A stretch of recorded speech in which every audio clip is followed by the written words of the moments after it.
Hello, welcome, welcome, welcome. For anybody out there that is new, I'm going to give you kind of some instructions, some idea about what this is going to look like. Welcome to those that have been here before. I know a lot of you watch these on the replay. You are welcome to do that at any time. So for those of you that are new to program, new to the group program and haven't been part of this before, you have the ability, unlimited, to have access to our group workshops and the replays of those group workshops. So it's more time with me. It's more time to have one-on-one, one-on-one time with me in a group setting. So however we want to say that, but it's an opportunity to kind of dive deeper into the program components and to ask some deeper questions that maybe the coaches can't answer. And if you go to on your Practice Better account and you go to your programs, that's where you find your regular program for your healing protocol. But then there you'll see group programs. In that group programs, you'll see there's the link to get you here. There is also a link for the group session form. So if you are wanting to be part of this, and it's not in person, it's always by Zoom. If you're wanting to be part of it and you want to ask some questions, but you want to be anonymous about it, you can use that group form and fill out what you want to talk about, what your questions are, and then I answer them. We have conversation about it in the group. I do not use names, so you are free to use that and get your answers that way. And then if you can't attend the group session, it's on Tuesdays at 11, by the way. So if you can't attend it, you can always watch the replay then and get your answer. So it's another way to have continued support and communication. Currently, we are doing these group workshops every other week. We do plan that the schedule will get filled in with other dates and we'll hook you up to other people in our office, but we're kind of doing some changes and doing some trial run on it this way. So without further ado, we are going to get into our workshop for today. So the workshop generally is, I take kind of a list. I keep a list of all the client questions and things that I get throughout the week by text and message and email. And I kind of compile them, and that's what we talk about. I also usually will pick, if it seems like a few people are dealing with the same kind of struggle, we'll definitely talk about those things. Or if a few people are asking about the same module or the same component from the program, then I will do a deeper dive of that. So we have a little bit of both today. Just so you know, we do have just some stipulations on that. If you've ever wondered, you send an email, you send a text, and you don't get a response back to me, we do have an advisory service where we do charge for that if you are not in program. So if you are not in program and you're asking questions, you will get an invoice for that. You do have an opportunity to, well, if you ask the question, you'll get an automatic response back that says there will be a charge outside of, if any questions that are outside of appointments, you will get an invoice. Do you want to continue? So sometimes people will submit questions that way and know that they're just going to get answered in group workshops. So without further ado, here we go. So we do have a couple client questions, one on UTIs that I know is a pretty common one. And then let's see here, there was one on, I'm going to let you know kind of what they are, so then you know if you want to stick around. Mold toxicity testing and hormone labs and just labs in general. So we're going to talk about those. I'm not sure if we're going to get to much more than that, but if we do, we will take more calls or more questions from there. I want to address two components to our program education. So there are two blocks: the blood sugar studies and the chronicity, just what it's like for chronic illness in comparison to acute illness. So let's start with those. If you're in program, you are generally going to get the basic general modules.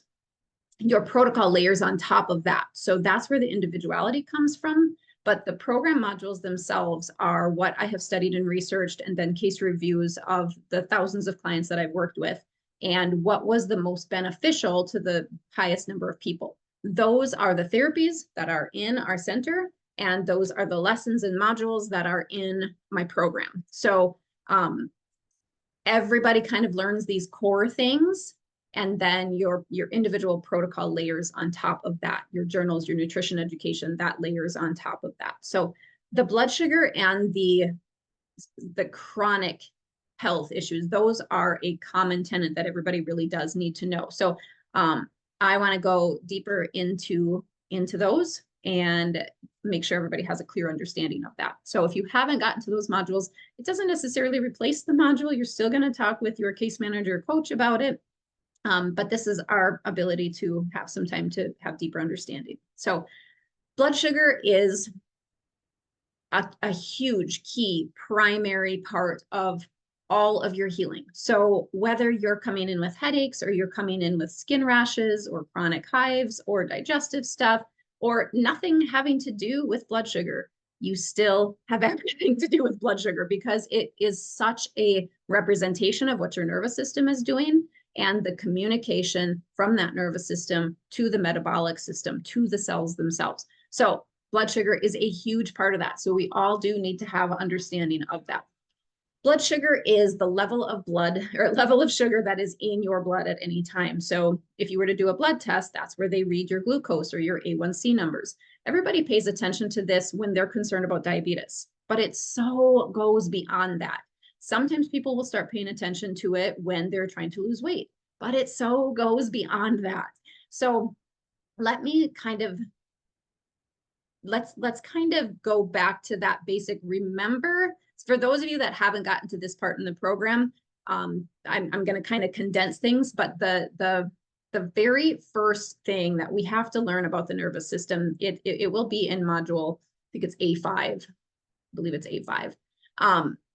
It's all about when we talk about Sam and Patty. Now, Sam and Patty are the friend names that we came up with for the sympathetic nervous system and the parasympathetic nervous system. Remember that your nervous system is always scanning for threat, because its job is to keep you alive. And so it's taking all of that perception, all of that input, all of the sensory input, all of the cues are going into the brain as a way to compile what are the threats, or am I safe? And so that main question is, am I safe? And if it says, yes, I'm safe, you will be operating out of that parasympathetic, our friend Patty, side, where you're producing biochemicals without you even thinking about it. You don't have to plan for it. You don't have to dictate to the brain to do this. It just automatically does it. It creates a cascade of biochemistry that supports healing, that supports you being in a thriving state. You feel more relaxed, you sleep better, you're less tense, you just feel happier with life. If the question to am I safe is no, then you're in that survival side, and that's where the biochemicals run that you may not feel as good with. Norepinephrine and epinephrine, the things that prevent you from digesting very well and start setting up food allergies and hives and things like that. But cortisol is a primary biochemical in this survival state. Now, cortisol is a dictator in every other one of your hormones. Now, when we talk about hormones, we're thinking things that are related to female reproduction. You know, everybody's always talking about hot flashes or estrogen levels or progesterone levels. And again, it is so much more than that. So if cortisol is the operating biochemical for stress, cortisol uses your progesterone to make it. So if you are in a state of high demand of cortisol, so you're in a survival state, you're under a lot of stress, you're under a lot of internal stress, or you've got a lot of stress externally in your world, you're going to be needing more cortisol. So your cortisol is going to take from your progesterone in order to make that. Now, progesterone is a balancer to all of the other reproductive hormones. So when we're familiar with testosterone and DHEA and all of the estrogens, because everybody talks about those. But there are so many other hormones as well that are not steroidogenic hormones or reproductive hormones. There's insulin and ghrelin and leptin, and those are also chemicals that speak a lot to our metabolism and our satiety and how we use our nutrients and how we use our sugar. So cortisol is such a key component to every other hormone that helps to operate this body. Now, why blood sugar comes in to make a huge impact on that. Blood sugar is one of the best ways that we can deal with the cortisol levels, that we can help manage and maintain healthy cortisol levels. sometimes we can't do much about our external situations, the stressors that we're facing. We can learn stress management, we can learn tools, and we can learn yoga, and we can learn all kinds of things to help try to manage that stress. But sometimes we're not efficient at that, or it's not effective, or we can't do it, or we haven't learned it yet, or we're not able to get out of our situation that's causing that stress. That doesn't mean that we can't speak to the nervous system side that can help us manage that stress from a resiliency perspective, so that we're using this side of the biochemistry. So if we can help to manage that use of cortisol, that will kind of go work up that upline then and talk to the nervous system and say, hey, here are some different cues. Maybe we aren't in as much stress as we think that we are. That way it relieves some of the burden, some of the cues of stressors. So blood sugar is it is such an effective tool because you can control it. So many of these other things you aren't able to control. This is definitely one that you can control. I always say our top two tools to go into are food and our thoughts, because we are working with them every day and you can do the work on that. So when you are managing blood sugar, let's kind of take it back to right away in the morning. When we're sleeping at night, we are not getting in any fuel. So it's not like a car that's driving on the road. I'm trying to get to St. Cloud and I've got to put gas in my car. And if the gas runs out, the car just stops. There's literally nothing we can do. The car will just stop. Well, our bodies can't just stop. They still need fuel because the heart needs to keep going. We still need to keep breathing. Our brain needs to keep functioning. So what do we do if we've been going all night long and we haven't had any fuel coming into the tank because we haven't been eating food? What do? Well, our body has a fail-safe. It was pre-programmed and designed to have a cortisol level start to rise. So it's called the dawn phenomenon, where the cortisol will start to rise when it gets close to the waking hours. So usually like 3, for sure 4 o'clock. And that starts to kick in some cortisol into our body so that we have fuel to continue on. Now, the longer that we go in the morning without eating, the higher that cortisol level will rise, until we eat something, and now that cortisol can flatten out. So those of us that don't eat in the morning, not a great idea. We should eat within half an hour of waking, because that will steady that cortisol level.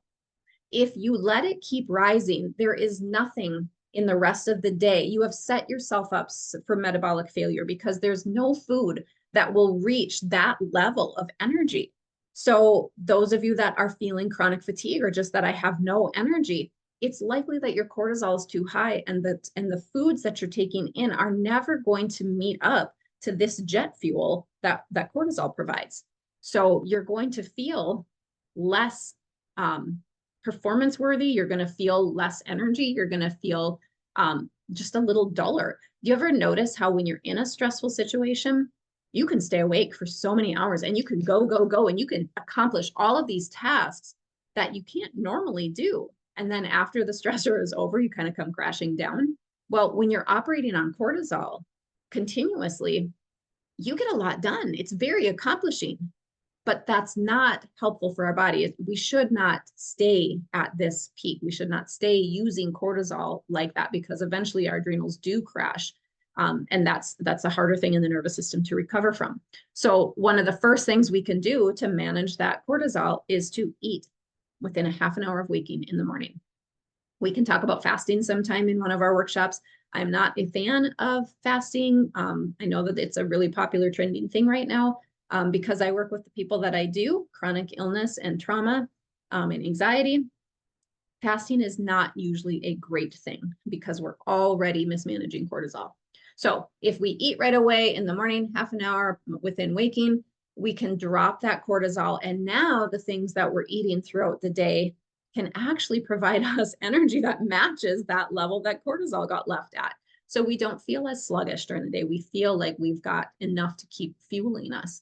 Now, what we should eat in the morning matters as well.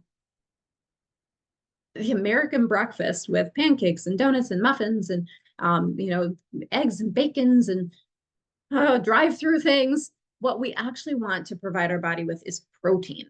Protein is like a little boat that the sugar can get on board with, and it helps to ride and steady things so that we're not having these ups and downs of sugar cravings all throughout the day, weight gaining things. Cortisol will continue to fluctuate, and then we are gaining weight throughout our day. So we want to provide the body right away in the morning with protein. So whether it's a protein smoothie or you grab a couple hard-boiled eggs on your way out the door if you need it to be fast and convenient, but let's really rethink the idea of cereal or pancakes or muffins. Doesn't mean you can't ever eat those, but start your morning with protein. You can always have an additional little snack or a little mini breakfast, or have some pancakes after you've had the protein. And again, you're going to follow food functions with that of what should I eat and how much should that be. So refer back to lesson A3 if you need a reminder of what food functions, or we can work on food functions again in an upcoming workshop. But remind yourself of food functions. It is the first module for a reason. Okay, so now we're going about our day, and we've brought down our cortisol levels as far as our nutrient intake.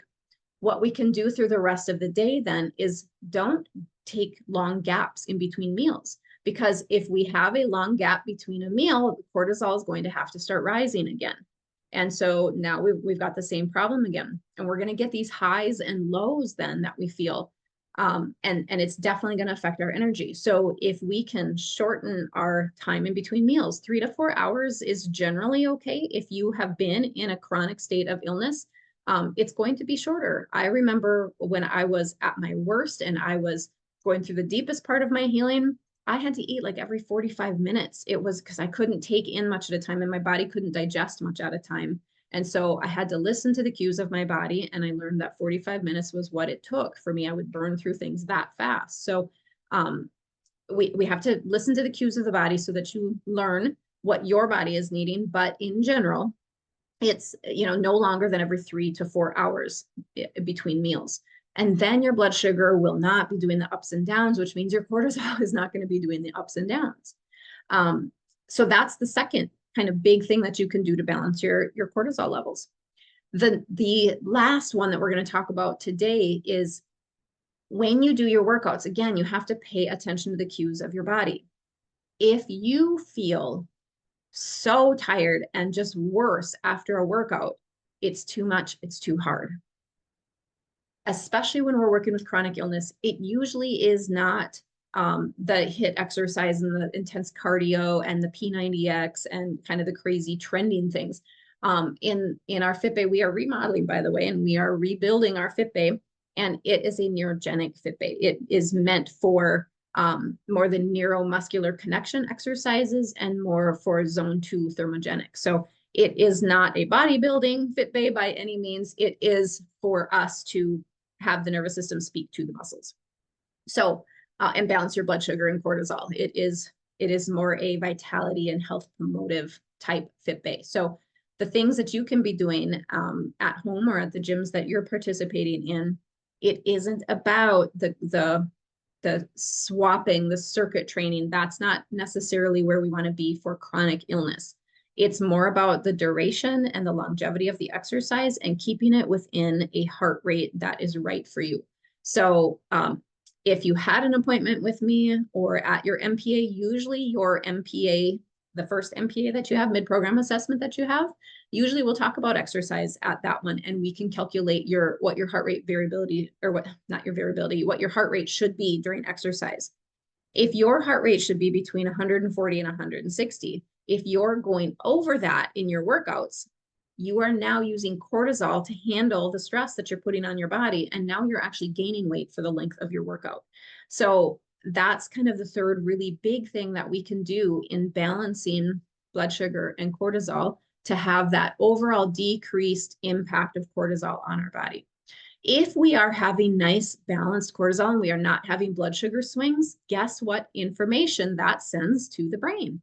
The nervous system receives those cues of, oh, I'm safe, because we're not having these fluctuating swings. When your blood sugar drops and peaks, it keeps you in that survival state. So remember that the nervous system likes steadiness. It really likes routine. It likes rhythm. It likes balance. Doesn't mean you have to have a boring life and never be spontaneous, but if you are in a chronic state of symptoms and you've been dealing with these for a long time, you really have to apply more of a chronic therapeutic mindset rather than an acute, I've got to get rid of this, I have these symptoms, I don't want them anymore.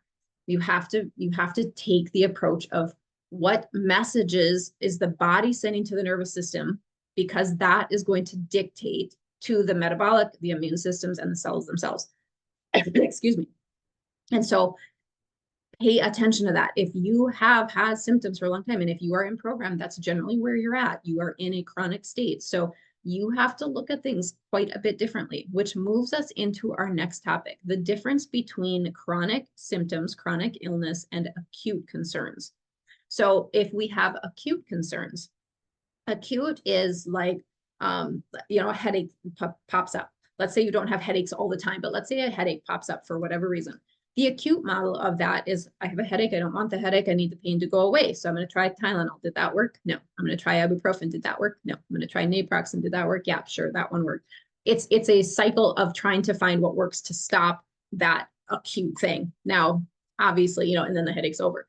Obviously, I'm always one looking for what is causing the headache, because the headache is a messenger for us. So even with our acute concerns, if somebody comes in, it's just a sore throat or it's just a UTI, I'm always like, you are still a program candidate, because there are reasons why you've ended up in this position with this acute concern. So we have to look at the body as a whole, but I'll get off my soapbox about that, because I just think every acute illness points to something that's chronicity underneath. So we have to go deeper and look for that.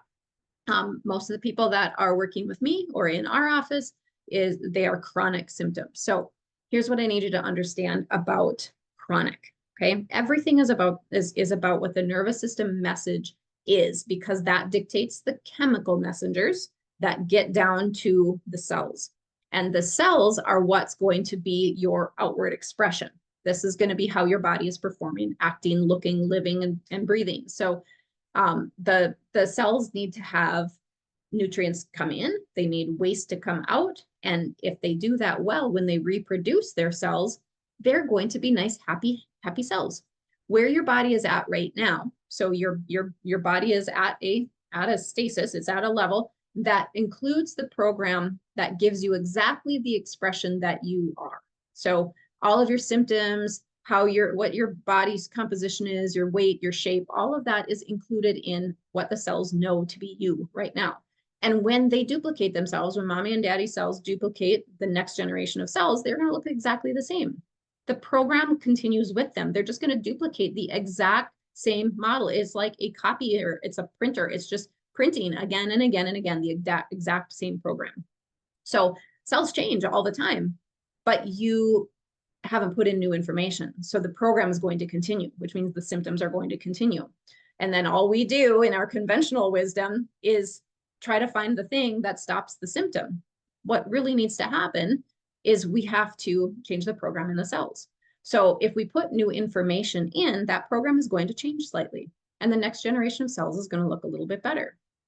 Not necessarily enough for symptoms to change, but the cells have to change. So now we keep putting in the new information, cells change, keep putting in new information, cells change. The next generation looks better and better and better and better and better until the tissue itself has changed, because the same program has been moderated all the way through. The program now is a healthier program because you have new information in there. It's new foods or foods you've eliminated, or inflammation has been taken out, or this supplement helped with something, or you were deficient in a nutrient. So now the cells have total different ball of information that they can work with.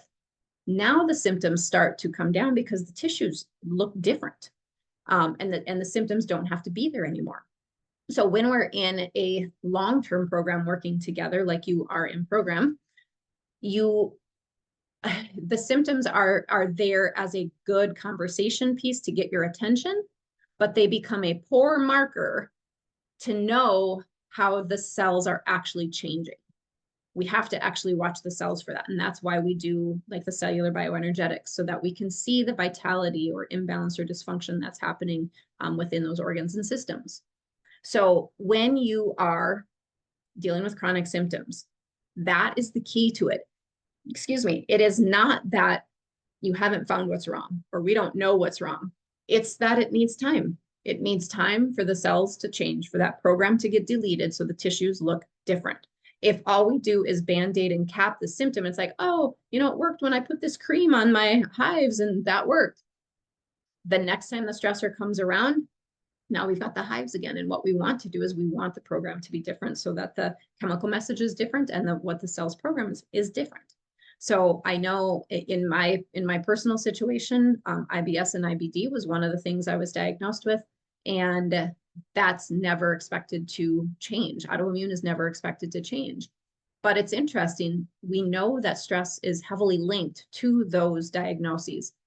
And I did all of this. And so when stressors came in my life and I went through some pretty major stressors, it did not trigger any flares of that again. And that's where I say true healing really lives, is because we're understanding the message that the nervous system is getting, the biochemicals that are used to get the messages to the cells, and the programs that the cells are using, and then changing the programs into better programs. If I continue to eat junk food or go to McDonald's every day, that program it's going to keep the cells exactly at where they're at. So it is about putting in the messages that cause health. Okay, it's about it. That's called salutogenesis, not pathogenesis. It's where we are doing things that cause the body to be healthy exactly as it innately was programmed to be. Okay. One of the first questions that I did want to get to, we're going to answer those two on the UTI and then the labs and mold testing, what to do with mold. But there was one, because it kind of follows suit with what I was just telling you. I got a question from somebody about alcohol. What should I be drinking on my vacation? And my question to you on that is, yes, I understand. You're on vacation and you want to live and have fun, and I get that. But you also committed to yourself in a program where you have a short time to be with us. Whether it's 6 months to 12 months, that's still a short time. And so I would say you have to weigh, what are your goals? Why did you commit to this program? And what are you willing to do to get there? So if it's for weight that you're wondering about the alcohol is not a great thing for weight. Certainly not a good thing to balance cortisol. It's absolutely a problem with blood sugar balance. So alcohol goes past, it bypasses the protective system of the digestive system. It goes straight to the cells. It's liquid and it's all sugar and it's fermented. So it does not do much good for the cells. It causes a lot of oxidation and it throws your blood sugar off pretty incredibly. And the fermentation, now the body relies on the fermentation for its energy rather than on fat burning. So I would hate for you to get to the end of your program and think that it didn't work, when really it's all about, everybody can have the change that they're looking for dependent upon what they're willing to do to get there. Now, what I usually do, if you've come to me and if you're with us, you're wanting wellness, you're wanting vitality, you're wanting a better life, you're wanting a better lifestyle, or you've got some pretty specific goals that you're trying to do. The goal in my mind is, you're having thrown off systems for a reason. There's dysfunction for a reason. And so we need to do all the things that cause health to remediate that and get you back to regular balanced function, homeostasis among the cells. And then after your body is balanced and doing well again, functioning well, that's where we bring in some of these other things that don't necessarily cause health, but we want them because it's part of how we want to live our life, like having some alcohol when you're out or when you're at parties. But you kind of, in my impression, you kind of have to separate the two time frames. This is the time frame for healing, and this is now, how do we live and have maintenance after we've gotten that healing? That's where we follow food functions after that. You've done the remedial things to be able to get balance back to your body, so your cells are communicating correctly. And now we look at alcohol, for example, falls under the congester category. So you add that to the mix, just like every other thing you're intaking. and you're going to keep that in balance. So those nights out of just getting plastered with, 5 drinks, well, that's 5 congestors that you're willing to take in.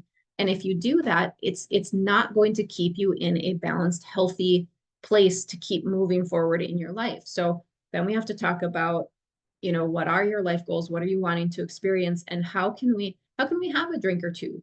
Having a glass of wine at dinner is very different than having a night out where we're going to just completely throw caution to the wind and we're going to have a case of beer. It all comes back to, what do you want your life to look like? And if you want your life to look like that, then that's fine. But you're learning things in program right now to get healthy because you didn't want to be where you're at. So call it a little tough love or mom moment. I don't know what else to call it, but it's just to put it in front of you. Ultimately, it's not to get you perfect, and it's not to get you to do all the things that I want you to do. It's to help you reach your goals, the goals that you said that you came in with. So that is a tough question. It is one that's asked pretty frequently. And most people, if they are in a program, alcohol is not generally something that's going to assist you in your path on your program. But like I said, when you've gotten the results that you want, your body is much more functional, and then you learn, how do we take in these and do these other things that we want in life without it completely skewing our health again. So that's what we get to talk about in your transition when you get to that point. Okay, I hope that helps. Again, like those of you that are participating, you can put anything in the chat and we will answer that. Note that if you are putting things in the chat, your name is showing up and your questions are showing up. So if you feel like you didn't get enough with that and you want to put the question again in the group form, that will be answered anonymously. I love doing the group sessions because we learn from each other. So never feel free to interrupt me and speak up, because hearing your situation, your experiences, I guarantee you, if you are bringing up a question, I have had that question multiple times before. And so nothing you can say is crazy, out there, weird. I guarantee you other people are asking or feeling the same thing. So feel free to interrupt and just talk about the things that are that are happening for you, because I guarantee other people would appreciate those conversations as well. All right, so on to the question about, do you do things like mold toxicity testing and hormone labs and that kind of thing? So we can always use cell studies to see what is influencing the cellular function out of function, what is creating imbalance in the cells. So if there's been exposure to viruses or mold or hormones are off balance, always cell panels can do that. It's not diagnostic like a blood test is, but it lets us know what is influencing and pulling the cells out of balance. So those are additional panels. You can always ask the front desk or get a hold of Danny and ask for additional cell samples. We have in our program the panels that we're going to run to make sure that we're following through on the protocol that I created for you in the beginning. So if we see things that are happening, I already have panels that we're going to run for that. But if you have additional ones, you can always say to your coach or to Danny, when we do my mid-program assessment, could we also do a panel for such and such? It is additional. All additional panels are $35, so not crazy. And then you do those before your mid-program assessment, then I can review them with you when we're pulling everything together at your mid-program. So that's always an option for you. We have a lot of questions about mold, a lot of questions about parasites. We do send out for blood testing. The lab that we can use is in Bloomington, so I don't often do a lot of blood testing, but we do OAT testing, which is a urine test, and that's a really good one to test for molds and fungus and bacteria and microbial disruption. I don't frequently do stool tests. I will. I've just found that when we are working on our general functional place in the program, I have found that I don't generally need all of those assessments, because it is so functional to the body. All of these things that you're working through in your program are the foundational things that if we help the body to restore its innate function, it takes care of a lot of these things without needing to do additional testing for them. And your cell studies really are very good at identifying kind of the sticks in the river that are keeping the cells dysfunctional or providing less energy to the cells. Now, if you're talking to your outside community, your friends and your family, and they're questioning about this stuff and they're not in a program and they're not interested in being in a program, if there's mold, you absolutely are interested in being in a program because it affects everything. It affects your digestive, it affects mood, it affects biochemistry. And again, in my impression, just from my experience doing this for so long, my idea of helping to add to the conversation of healthcare is this: you should work with whoever is your provider, the person you trust, whether that's your primary care, your family practice, your naturopath, whoever makes up your medical team, and you come up with 3 goals that are that's primary for over the year. And then you work with one of our integrative wellness coaches all year long so that you look better at your next wellness check the next year, rather than just monitoring our decline. So in my mind, I just think everybody should be in some sort of wellness program, whether they're experiencing deep illness or chronic illness or not. But yes, if you are asking questions like hormone or mold toxicity, there is more that's going on than just the hives that are showing up on your skin. And that's usually multisystemic. So you can pass on to your friend or family. You absolutely would want to start with a comprehensive initial assessment, which is an appointment with me. And then we go over what assessments we should gather, what cell studies we should have. And then generally we are going to talk about if there should be a package or program so that they can save money and be monitored while they're going, so that we can watch and make sure that we're meeting the goals. There's just any number of testing that we can send out for. But again, once we do a cell test and we've gotten a protocol and we're learning and walking through each of the steps in program, we generally do not need those tests, which is very helpful because some of them can be $300-400. So it's just something to think about there. Okay. Yeah, I think I would always err on the side of doing cellular bioenergetics first, because there's so many times, like if you got a mono test, well, if you're not currently experiencing mono, you're not going to get a diagnosis for it. And you have to have, you have to kind of meet the markers enough where they would even test for that. So otherwise insurance won't cover it. So sometimes it can be a challenge to get the right kind of testing. But when we do a cellular bioenergetic, it's not diagnostic by any means, but it's, I use the phrase sticks in the river all the time. So the cells are telling us what are the most imbalanced and giving us suggestion on what to do to bring it back into balance. So, okay. And then let's read the next question on UTI. I'm developing a UTI. I've been getting them more than I can imagine. I never had a problem with them before. I desperately want to avoid antibiotics. I'm worried about what those antibiotics would do to my gut, and are there natural ways to fight it?